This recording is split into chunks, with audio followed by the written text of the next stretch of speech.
My name is Danny Walsh, and the night my life really turned around was the night a judge looked at the papers in my hand at my ex-wife's engagement party and said, "As of 30 seconds ago, this party just became a deposition."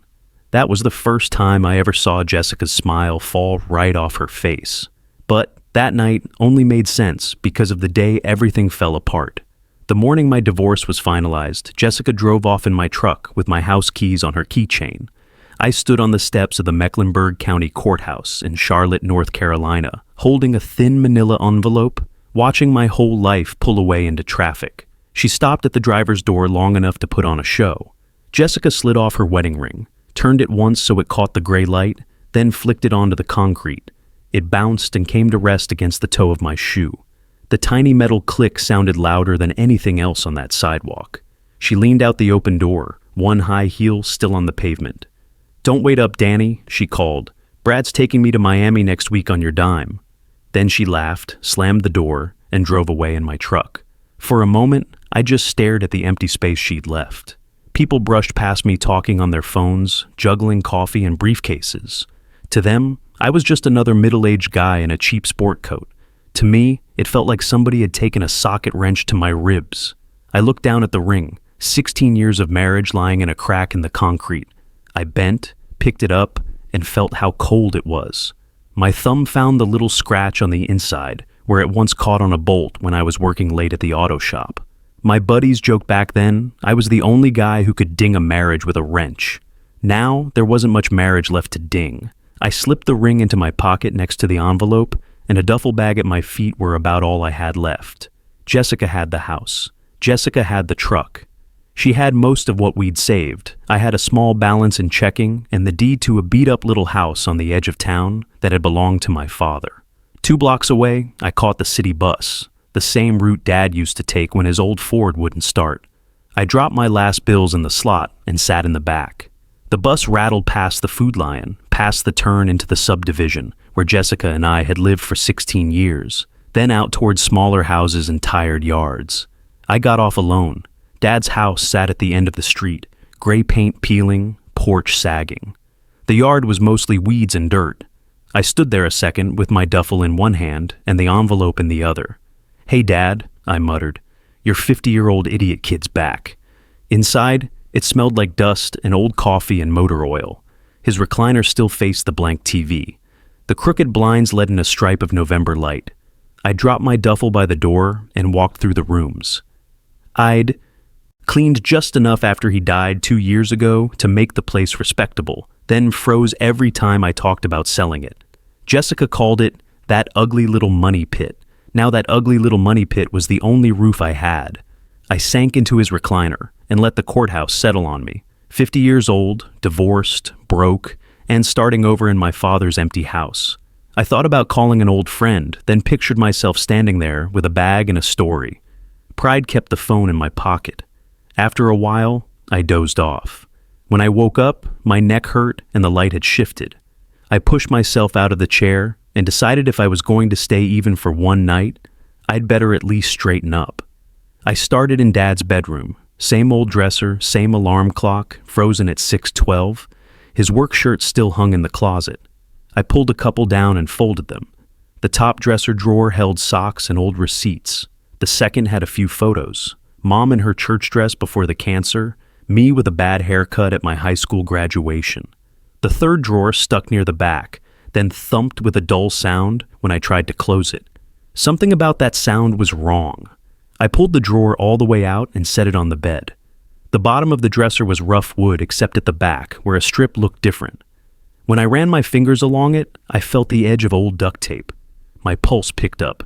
I peeled the tape away and found an envelope lying flat against the wood. My father's blocky handwriting was on the front. "For when life knocks you flat." I sat on the bed with that envelope in my hands. Dad was not a note-writing man. He was more of a, here's a wrench, figure it out type. Seeing that line in his hand felt like he'd reached out from the grave and poked me in the chest. I tore it open. Inside was a debit card from First Charlotte Community Bank.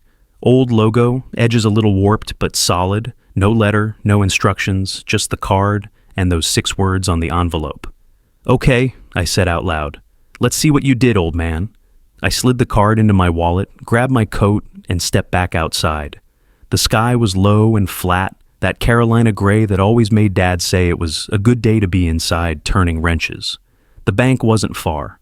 I cut down a couple of side streets past the little park where Dad used to sit on summer evenings, feeding stale bread to the ducks and complaining about the city council. Then on toward downtown, where the traffic picked up and the buildings got taller. First Charlotte Community Bank sat on the corner, brick and glass, the same place Dad had cashed his paychecks for 30 years. I took a breath, pulled the door open, and walked into the smell of carpet cleaner and printer ink. A young woman at the front desk smiled. "Can I help you, sir?" "I hope so," I said. "I need to check on an old account. It was my father's, Richard Walsh." She took the card, tapped at her computer, then handed it back. "Mr. Brooks can help you with that, right this way." She led me to a glass-walled office with the blinds half drawn. The man inside stood when we stepped in. Mid-50s, gray at the temples, lines at the corners of his eyes. His nameplate read, Kevin Brooks, branch manager. "Danny," he said, coming around the desk with his hand out. "Danny Walsh." "Yes, sir," I said, surprised. "Have we met?" "I knew your dad," he replied. "Sit down, let's take a look." I sat. Kevin took the card, slid it through a little reader, and typed. I watched his face instead of the screen. At first it was just polite concentration, then his eyebrows pulled together. Then something else moved across his face, shock, and something that looked almost like gratitude. He swallowed, glanced at me, then back at the monitor. "You all right?" I asked. He leaned back, took a slow breath. "Your dad saved my family once, Danny," he said. "About 20 years ago, I was about to lose my house. He walked in here with cash and paid off what I owed. Said a man shouldn't have to tuck his kids in under somebody else's roof if he could help it." I blinked. My father had never told me that. "I've prayed a long time I'd get a chance to repay him," Kevin went on. Then he reached over and pulled the blinds fully closed. The sounds of the lobby went soft. He picked up the card again and stood. "I think today might be that day," he said. "Sir, you need to come with me right now."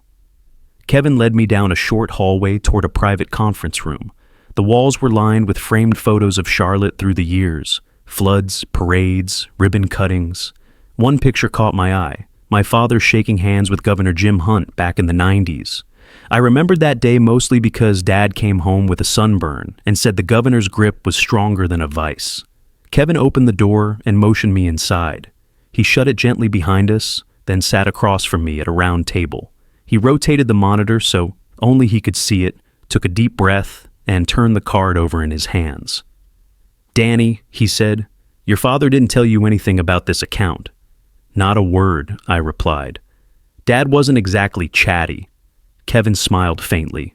"No, he wasn't, but he sure knew how to take care of people." He tapped the keyboard and glanced at the screen again. "So, what I'm about to show you may feel overwhelming." At that point, I'd prepared myself for a few hundred, maybe 1,000 if Dad had been squirreling away something for emergencies. But nothing could have prepared me for what Kevin finally turned the screen toward me to see. The balance, 24,141,33. I stared at it. My eyes watered, not because I was emotional. I just couldn't get them to blink. My throat tightened and all that came out was, that can't be right. Dad changed his own oil to save $10. He also loaned folks money quietly for decades, Kevin said. Small loans, 500 here, 1,000 there. People paid him back when they could, and when they couldn't, he never turned the screws. He believed in letting people get back on their feet. I shook my head. Dad never said anything. He didn't want praise, Kevin folded his hands. But he kept records, impeccable records, and the returns on a few investments he made in the early 2000s did very well. Tech stocks, some real estate partnerships. Your father had a better eye for business than most people gave him credit for. I leaned back in my chair. For the first time since the divorce, something warm moved inside my chest. A kind of astonished gratitude mixed with loss. "Danny," Kevin continued, "I need to explain one thing. This account has restrictions on it. Your father set them up when his health started failing 2 years ago." "Restrictions? Like what?" You can't access the funds, not yet. The ownership transfer requires estate paperwork, probate documents. We'll need death certificates, notarized forms, things typically kept with your household records. I let out a breath. Jessica took all the household records, every file cabinet, every banker's box, cleaned out the whole office during the separation. Kevin winced. Do you think she'd cooperate? I gave a short, humorless laugh. Kevin, that woman threw her wedding ring at me in front of the courthouse this morning. Cooperation's not her brand. He nodded, sympathetic. Well, then you'll have to find another way to gather what's needed. Sometimes the county clerk's office has copies, or your father's attorney might have duplicates. My stomach dropped as the reality settled in. A fortune was sitting there, my father's legacy, but I was locked out because of paperwork and boxes stacked in a garage I wasn't allowed to enter. Danny, Kevin said quietly, your dad set this up for you, not for her, not for anyone else, for you. That means there's a way through this. Men like your father, they don't leave things to chance. I wished I believed that. When I left the bank, the sun had dipped behind clouds. The air had that November chill that sneaks under your coat and stays there. I walked back toward Dad's house, my mind spinning with numbers and possibilities and the crushing weight of bureaucracy. $2.5 million sitting in an account with my name on it, but I might as well have been staring at it through bulletproof glass. Utilities at the house were still off. I'd need to fix that, but even that cost money I didn't have. On the way, I stopped at the food line. I needed something, anything to get through dinner. With a few crumpled bills and the remainder of my food stamps balance, I grabbed a pack of ramen, canned chili, and the cheapest loaf of bread. In line, I kept my head down. The woman in front of me smelled faintly of perfume and cigarettes. Behind me, cards clicked and bumped in a steady rhythm. Then I heard a voice I recognized. Danny? Oh my goodness. I glanced up. It was Michelle Carter, the wife of a buddy I used to work with. She looked me up and down, then at the food stamps in my hand. I heard about the divorce, she whispered, but loud enough the whole line could hear. So sorry to see you here. I swallowed hard. People shifted. One guy pretended not to look at me, which was somehow worse than staring. I felt my ears burn. The cashier scanned my cheap items without a word. When I stepped outside, the cold hit harder. Humiliation has a way of making the wind sharper. I walked the long way home, trying to shake off the shame, but it hung on me like the smell of grease after a long day at the shop. When I reached Dad's house, the place looked even more tired than usual. Paint peeling, porch sagging, mailbox dented and leaning at a drunk angle. I sat on the front steps and rubbed my forehead. I needed help, but I didn't know who to ask. That evening, desperation pushed me to the VFW Post 48T1, a squat brick building with a faded flag flapping in the wind. Dad spent half his evenings there, after Mom passed, playing cards and telling the same stories about Vietnam. I hesitated at the door, then pushed it open. Inside smelled like old wood, popcorn, and spilled beer. A few regulars played cards at a corner table. Behind the bar, my father's old friend, Randy Sullivan, polished a row of glasses. Danny Walsh, Randy said, setting the towel down. Well, look what the cat dragged in. Hey, Randy, I said. Didn't expect to be back here, but figured I might as well sit somewhere that doesn't feel empty. Randy poured a beer and slid it over. Your dad would have wanted you here. We talked for a bit, mostly about nothing. The weather, the Panthers' sorry season, the price of everything going to hell. Then Randy leaned in and told me a story I'd never heard. Your old man once paid my overdue gas and electric bill, he said. Never asked for it back. Told me just don't give up on yourself. That's who he was. I stared at the foam in my beer. I don't know if I've got much left to give up on, Randy shook his head. You've got more in you than you think. When I finally walked back home, I felt a strange mixture of exhaustion and resolve. Dad had helped that many people. Why hadn't he asked for help himself? Why had he kept so much hidden? Back at the house, I started rummaging again, this time with purpose. I checked under drawers, behind shelves, under loose boards in the hallway. That's when I heard a hollow sound beneath the bed. I pulled back the old frame and found a loose floorboard. Under it was a small metal key attached to a worn tag. Storage Unit 47. Beside it lay a photograph, Dad shaking hands with Governor Hunt at that fairway ribbon cutting in '94. But under the photo was a sealed envelope, yellow with age, with Dad's familiar block letters. If Jessica ever hurts my boy, give this to Judge Foster. A chill rolled down my spine. Dad had known, maybe not everything, but enough. And for the first time since the courthouse steps that morning, I felt something spark inside me, a direction, a thread, a chance. The next morning, I woke before the sun, sitting in Dad's recliner with a crick in my neck and the faint smell of old motor oil in the air. The key I'd found, storage unit 47, sat on the coffee table beside the envelope meant for Judge Foster. I stared at the two items for a long minute. "Okay, Dad," I whispered. "Show me what you were hiding." I put on my coat, picked up the key, and grabbed a flashlight from the kitchen drawer. The November wind cut through my jacket as I stepped outside. I walked past quiet houses and bare trees until I reached the Charlotte storage facility on the edge of town, a row of corrugated metal units behind a chain-link fence. The manager wasn't in yet, but the gate code still worked. Dad must have kept payments up through automatic bank draft until he died. I found Unit 47 near the back, same dull beige color as the rest. The key slid into the lock smoothly, like it had been waiting for me. Inside, the cold air smelled of cardboard, dust, and my father's life. Shelves lined the walls, each stacked with boxes labeled in his familiar handwriting. 1998 loans, 2003 notes, receipts, tools.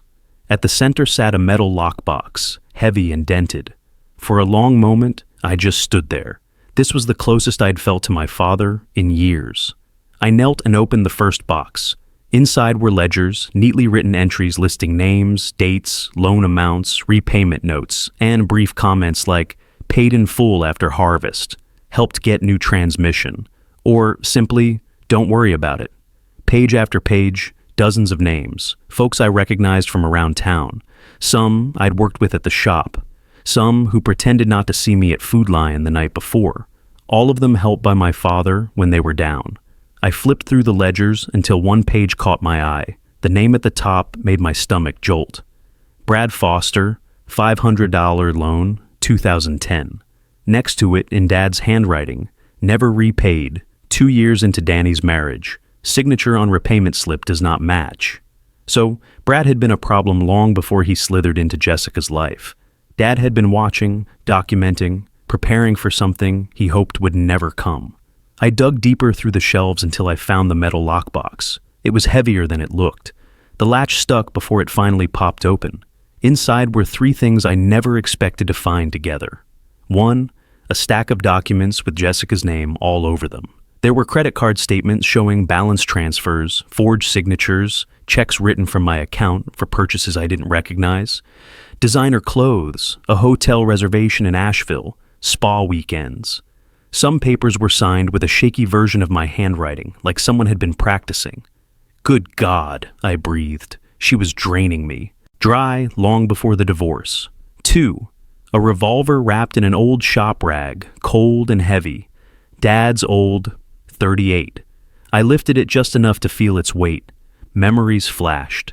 Dad cleaning it at the kitchen table, reminding me it wasn't a toy, telling me he hoped I'd never need it. For a split second, a dark thought flickered through me. The anger, the humiliation, Jessica's smirk, Brad's voice, the food stamps in my hand at Food Lion. Every small cruelty stacked up like bricks around my ribs. I set the gun down and forced myself to breathe. "No," I whispered, "not that way." Dad didn't raise me to solve my problems with a weapon. And the smartest revenge, the kind that sticks, doesn't come out of a barrel. I pushed the gun aside and kept going. 3, a letter addressed to Judge Diana Foster. This one stopped me cold. The handwriting was my father's, the envelope sealed and thick under his name in bold strokes. If Jessica ever hurts my boy. Dad had known, or at least suspected. He saw something in her long before I did. My throat tightened. I set the letter aside carefully. At the bottom of the box was something else, something softer. A 10th anniversary card from Jessica. Inside she'd written, "To the only man I'll ever need, the one who makes me feel safe and seen. Forever yours, Jessica." I stared at the card, then at the documents showing years of betrayal. It felt like someone was squeezing my chest, the kind of pain that doesn't shout. It just sits there, heavy and humiliating. After a few minutes, I steadied myself and gathered everything into a folder. The ledgers, Jessica's forged financial documents, the note for Judge Foster. I closed the storage unit and locked it behind me. The walk to Lisa Thompson Law Office on Main Street took about 20 minutes. The cold wind helped me think straight. Lisa was a sharp attorney in her early 40s, practical shoes, clipped sentences, and a reputation for not sugarcoating reality. Her office smelled faintly of lemon cleaner and old case files. She motioned for me to sit. "You sounded urgent on the phone, Danny. What's going on?" I set the folder in front of her. She opened it, her eyebrows lifted almost immediately. "Where did you get all this?" "My dad kept records on my ex-wife," I swallowed. "She kept secrets." Lisa read quietly for a while, occasionally whistling under her breath. When she finished, she leaned back in her chair. "Well," she said, "the good news is you have enough documented fraud to reopen parts of your divorce settlement." My heart thudded. "And the inheritance?" "You'll need to prove ownership of the estate documents, death certificate, notarized transfers, things like that. But if Jessica is withholding them intentionally, that works in our favor. Judges don't like games." I nodded. "What about Brad?" Lisa tapped one of the ledgers. "This forged loan repayment, that's fraud. If your father documented concerns at the time, we can absolutely use it." She paused, meeting my eyes. "But Danny, listen carefully. Legally speaking, the best thing you can do is let this process play out quietly, filing motions, appearing in court, presenting evidence in the correct order. If you confront them publicly and this turns into a spectacle, it could complicate things." I exhaled. "Complicate how?" "Judges hate theatrics," she said. "You risk looking petty or vindictive even when you're right." I looked down at my hands still stained faintly with the grease of 30 years at the shop. "I don't want theatrics," I murmured. "I want justice, but I also want them to feel even a little of what they put me through." Lisa didn't argue. She just sighed. "That's what worries me." I paid her retainer, nearly everything I had left, and left with court dates scheduled and documents to gather. For now, that was the safe path. But part of me, a part I wasn't ready to admit, wanted something more than safe. As I stepped back onto Main Street, the wind tugged at my coat. I looked down the block toward the Charlotte Community Center, where banners for holiday events flapped on the railings. A memory surfaced. Someone at the VFW had mentioned Jessica's upcoming engagement party. Jessica and Brad celebrating everything they stole. A public event with half the town and possibly Judge Foster attending. I felt something click into place inside me, a plan forming. A path Dad might have taken himself if he'd been the one wronged. I gripped the folder tighter. "Okay," I said quietly, "let's see how debts get repaid." I spent the next few days waking up before dawn, pacing the cold floors of my father's house and looking over the same stack of documents until the words blurred together. Every line of Jessica's forged transfers, every shaky signature she'd practiced to look like mine. It all simmered inside me like a pot left too long on the stove. Lisa filed the motion to reopen parts of the divorce settlement. That was the safe route, the court-approved route. She gave me a stack of instructions and a few firm warnings. "Danny," she said, standing in the doorway of her office as I left, "if you confront them in public before we're ready, you could jeopardize the case." I nodded, but something in me had already tilted the other way. 2 evenings later, I was back at VFW Post 4821, nursing a beer while Randy wiped down the counter. The familiar hum of old country music played on the jukebox. A couple of veterans played cribbage. It felt like the last place in town where no one looked at me like a failure. "You hear about Jessica's little celebration?" Randy asked casually. I glanced up. "What celebration?" "The engagement party. Saturday night, community center. Half the town's going." He paused. "Hear Judge Diana Foster might be there. She's Brad's aunt, you know." The room went quiet in my head. Judge Foster, my father's envelope, Jessica, Brad, the ledgers, the forged checks. A perfect storm. Right there in the middle of Charlotte. Randy must have noticed the shift in my expression because he leaned closer. "Danny, you thinking what I think you're thinking?" I didn't answer, not right away. Instead, I asked Randy, "Did Dad ever help you? I mean, personally." Randy smiled sadly. "More than once. When my boy broke his leg in '05, your dad paid half the hospital bill before I even asked. Told me I could pay him back whenever. I tried. He ripped up the check and said, "Then pay somebody else's bill someday." I felt something loosen in my chest, like grief and pride tangled together. "That's the man he was," Randy added. "Quiet, solid, knew a good man when he saw one. And Danny, he knew you'd be okay." Funny. I'd never felt less okay. I finished my beer and stood to leave. "Got somewhere to be?" Randy asked. "Not yet," I said, "but I will soon." He reached behind the bar. "Take this then. You'll need to look decent." He handed me a garment bag. Inside was a gray suit that looked like it had last been worn during the Reagan administration. "It fit me perfect in '86, Randy said proudly. "Guess beer and Reagan were kinder to waistlines." I laughed despite myself. "You sure about this, kid?" he said. "If you're going to face down those two hyenas, at least don't do it in that old shop jacket."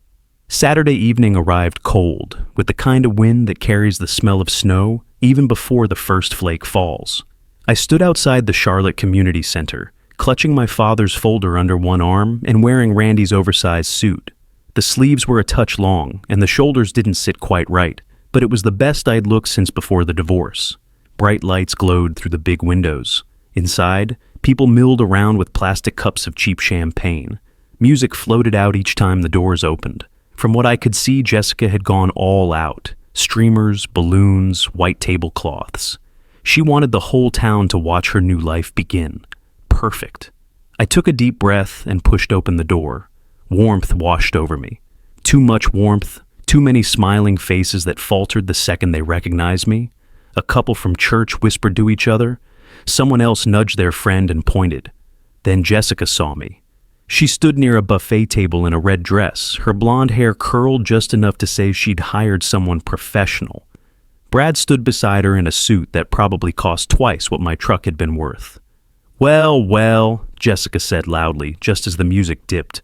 "Look who wandered in. Danny, are you lost or just here to bust tables?" A few guests laughed nervously. I kept walking, slow and steady. Brad crossed his arms and smirked. "Didn't expect you to show your face, big guy. Bold move coming to your ex's party." "I'm full of surprises," I said quietly. Jessica rolled her eyes. "Oh, please. If you're here to ask for money, the answer is no." I felt a small shift around me. People inching closer, sensing trouble. Then Brad's gaze dropped to the folder under my arm. His smirk faltered. Just a hair, but enough. "What's that?" he asked, voice tightening. "Something your aunt might want to see," I said, glancing past him to where Judge Diana Foster stood talking with a group near the punch bowl, a woman in her early 60s with steel-gray hair and sharp eyes that missed nothing. Brad's face drained. He grabbed Jessica's arm and hissed, "I thought those ledgers were destroyed after his dad died." Jessica froze. Her smile cracked. The room buzzed with murmurs. It was time. I stepped closer to them, calm as I'd ever felt. You spend long enough being humiliated, and something inside you changes. It stops hurting. It starts sharpening. Jessica crossed her arms. "What are you planning, Danny?" I looked her straight in the eye. "Funny thing about debts, Jessica," I said softly. "Some take 16 years to come due, with interest." Silence rolled through the party like a wave. Then I turned to Judge Foster, who'd heard every word, and extended the folder. "Ma'am," I said, "I think these belong with you." Judge Diana Foster didn't take the folder right away. First, she looked at me, really looked at me like a school teacher deciding whether the kid standing in front of her had lit the fire on purpose or just found it. Then she nodded once and reached for the folder. "Thank you, Mr. Walsh," she said. Her voice was calm, but it carried the kind of authority that could quiet a marching band. Jessica tried to laugh it off. "Oh, come on, Diana. This is just Danny being dramatic. You know how he gets, always looking for sympathy." Judge Foster lifted a hand, silencing her. She opened the folder and started reading. The room shifted around us, not loudly, not all at once, but in that subtle way people move when they sense that something important is happening. Music faded as someone quietly lowered the volume. Conversations died mid-sentence. Plastic cups froze halfway to lips. Brad swallowed. His Adam's apple bobbed like he just tried to swallow ice. Judge Foster turned a page and another. Then she pulled out the envelope addressed to her, my father's handwriting stark against the yellowed paper. Her eyebrows lifted slightly. She opened it carefully, unfolding a short letter and a series of copied documents my father had prepared years ago. When she finished, she set everything on the table beside her and looked straight at Brad and Jessica. "Well," she said, "I wasn't expecting to work tonight, but here we are." Jessica let out a shaky laugh. "Diana, seriously, this is just—" "Be quiet," the judge said, without raising her voice. You could have heard a pin drop. Then Judge Foster stepped forward and delivered a line I will remember until the day I die. "As of 30 seconds ago, this party just became a deposition. Everything you two say from this point on can and will be used in court. Somebody call the sheriff. My nephew Brad's night just got expensive." A ripple went through the room, half shock, half glee. Folks pretended not to stare, but they stared anyway. Jessica's face turned the color of old chalk. Brad looked like a kid caught stealing candy from the church fundraiser. "That's ridiculous," Brad sputtered. "These documents aren't even—" Judge Foster held up one page between two fingers. "This," she said, "is a check written from Danny's account for the exact amount of your engagement ring. And this," she held up another page, "is a hotel receipt for a weekend trip you two took while Danny was still paying the mortgage." People gasped. It wasn't a loud gasp, more like a collective intake of breath. "And this," she added, turning to the ledger page, "is your forged signature on a repayment slip from 2010. A forgery my father documented 14 years ago. A forgery you apparently thought you could outrun." Brad opened his mouth, but nothing came out. Jessica stepped forward, reaching for the documents. "You can't use those." Judge Foster moved the folder out of her reach. "Touch these, and you'll be adding tampering to your list of problems." Across the room, someone quietly called the sheriff's office. A couple of guests backed away from Jessica and Brad like they were contagious. I just stood there, hands at my sides, feeling something I hadn't felt in months, maybe years. Steadiness, dignity, my father's presence. The judge finally turned to me. "Mr. Walsh," she said, "I will need you to bring these documents to the courthouse Monday morning. We'll begin formal proceedings immediately." "Yes, ma'am," I said. "And Danny," she added quietly so only I could hear, "your father was a good man. He helped me once too. You're honoring him tonight." My throat tightened, but I managed to nod. The sheriff's deputy arrived 10 minutes later. He didn't arrest anyone right then, but he did escort Brad and Jessica to a side room for questioning. The party dissolved into awkward goodbyes and whispered commentary. People shook my hand on their way out. Some apologizing for the things they hadn't said earlier, some just giving me a nod of respect. By the time I stepped outside, snow was falling. Thin, soft flakes swirling under the streetlights. I breathed in the cold air and felt lighter. For the first time since the divorce, the world didn't feel like it was closing in on me. The next several weeks moved fast. The judge reopened the divorce case. Jessica's forged signatures were undeniable. The fraudulent transfers were traceable. And with Lisa's help, I finally accessed the probate documents needed to claim my father's account. The court returned my house, my truck, and every asset Jessica had siphoned off behind my back. Jessica ended up with a significantly smaller settlement, one that matched her actual contributions, not the fantasy she'd inflated. Brad faced charges for the forged repayment slip and several other discrepancies Judge Foster found in Dad's records. Justice, I learned, can move slowly, but when it arrives like winter, cold, clear, and honest. A month later, on a quiet Tuesday, I walked into the VFW Post 4821, carrying a simple white envelope. Inside was a small donation from my father's account, enough to pay off a few overdue bills for veterans in the community. Nothing flashy, nothing public, just the kind of thing Dad would have done. I handed it to the post commander. "No note," I said. "Just use it where it counts." He nodded, squeezing my shoulder. "Richard would be proud, Danny." "I hope so." That afternoon, I drove to Pine Lawn Cemetery, the wind cutting across the bare trees. I carried two things in my coat pocket: the old debit card, now emptied into a proper account with my name on it, and Jessica's wedding ring. At my father's grave, I brushed snow off the headstone and knelt. "Hey, Dad," I said quietly. "We both know you saw through her long before I did." I pulled out the ring, cold, small, meaningless now, and set it on the stone. "She won't be needing this anymore." The snow tapped gently against our quiet corner of the world. I rested my hand on the stone, feeling the cold marble under my palm.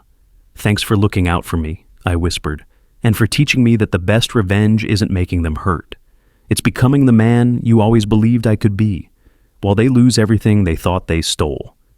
I stood, wiped my eyes, and took one more look at the ring glinting faintly in the snow. Then I walked back to my truck.